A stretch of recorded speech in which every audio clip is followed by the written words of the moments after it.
Affaire conclue, la vie des objets s'intéresse aujourd'hui à une coiffeuse des années 30 qui va aller se refaire une beauté chez Michael. Revenons sur l'expertise de cet objet apporté par Amélie, 39 ans, venue de Nancy. Bonjour Amélie, bienvenue sur le plateau d'affaires conclues. Bonjour. Cette coiffeuse, d'où vient-elle? Alors, c'est mon papa qui me l'a offert dans ma tendre enfance. Pourquoi vous en séparez alors? Elle prend de la place aujourd'hui. Je préférais qu'elle ait une autre vie. Mais écoutez, c'est tout à fait ce qu'on veut faire avec Affaires conclues, c'est faire revivre les objets. Il faut avoir de l'idée, il faut savoir un peu les réactualiser. Ce sera peut-être le cas d'ailleurs de cette coiffeuse. Oui, il y a moyen de faire quelque chose d'un peu différent. Alors, elle est complètement typée dans son style, Art déco. Elle a subi un peu les outrages du temps. Il y a quelque chose qui a dû se renverser dessus, qui a attaqué le vernis. Bon, le bois en dessous, c'est du chêne. C'est un très joli bois qui résiste bien. C'est un bois plutôt très clair, quasiment blanc. Quand on le décape. Il a quel âge ce meuble? Bon, il est vraiment en 1930. Oui, il a donc, quasiment 30 ans. Oui. Quelle est votre estimation, Yves, pour Alors, ce je ne vais meuble? pas mettre une estimation très élevée. Je vais vous l'estimer à 80 €. Qui de nos marchands coiffera-t-il au poteau ses camarades pour faire l'acquisition de cet objet? Bonjour madame. Bonjour madame. Quand je découvre cette coiffeuse sur le plateau, je la trouve magnifique. La période Art déco est déjà une période que j'aime beaucoup. Elle est très épurée dans ses formes, assez élégante quand même. Et je pense que ça vaut vraiment la peine de le restaurer. 50 €. 60, 80. 100. 130, 150. Georges Damien m'observe, se disent mais c'est tout à fait sa marchandise. Et j'imagine que je vais encore devoir batailler un petit peu pour l'avoir.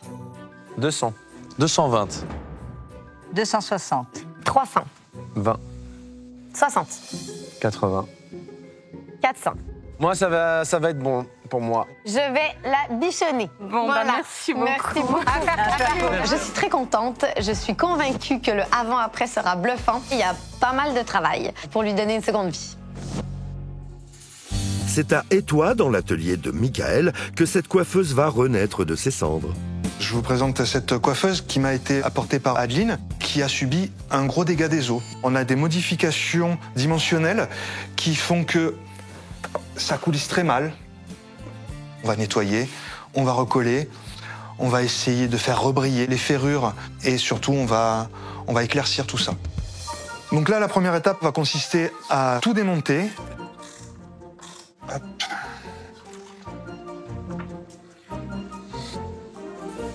Donc là, on est sur des poignées en acier nickelé. Je vais les nettoyer comme on nettoie une fourchette, avec une éponge douce et du liquide vaisselle.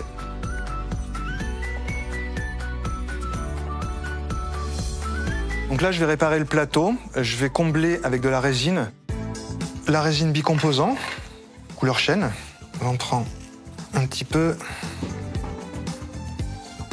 Il y a le deuxième composant, c'est le durcisseur, qui va permettre de faire une réaction chimique qui va sécher très rapidement en fait. Donc là, je mélange, il faut que ça soit bien mélangé, que j'ai un mélange homogène. Je mets une protection qui va me permettre de ne pas mettre de résine là où il n'y en a pas besoin en fait.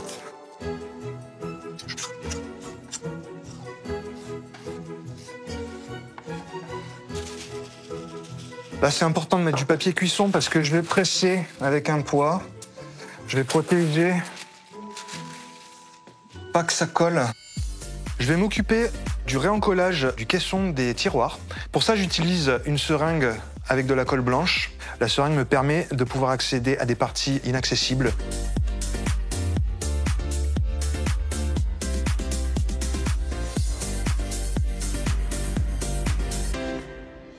Là, je vais utiliser une sangle à cadre qui va me permettre d'appliquer la même pression sur chaque angle.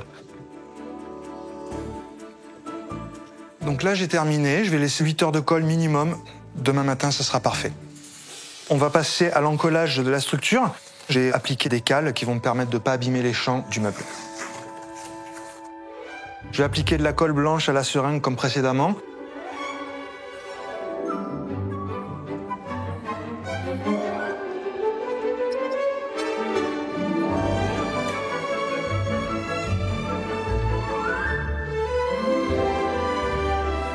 On est sur une partie structurante du meuble, donc il faut une bonne dizaine d'heures. On va attendre demain pour desserrer et s'attaquer au ponçage. On va commencer par un grain 120.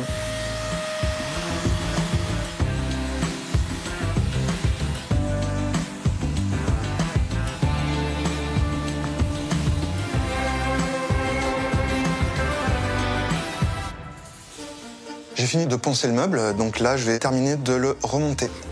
Je mets des gants parce que avec le chêne à nu, on va avoir des remontées tanniques. Si je transpire dessus, ça va faire des taches sombres.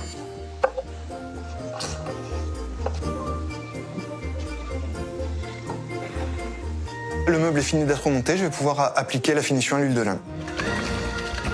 C'est une huile de lin modifiée qui a été cuite 3 fois, qui permet d'imperméabiliser la surface du bois. Et je vais appliquer la première couche avec un papier. Pour la première couche, j'aime bien badigeonner quand même avec une assez grosse quantité pour que ça rentre dans les pores. Parce qu'en fait, le bois va absorber, un peu comme une éponge, toute cette huile. Je vais appliquer 2 couches. J'attends 8 heures entre chaque passage. Ça permet quand même au bois d'absorber. Ça sera suffisant pour imperméabiliser. Il n'y aura pas besoin de repasser de l'huile de lin pendant 2 ans. Et Michael, c'est magnifique. Il est méconnaissable, ce meuble. Merci. Quel avant-après.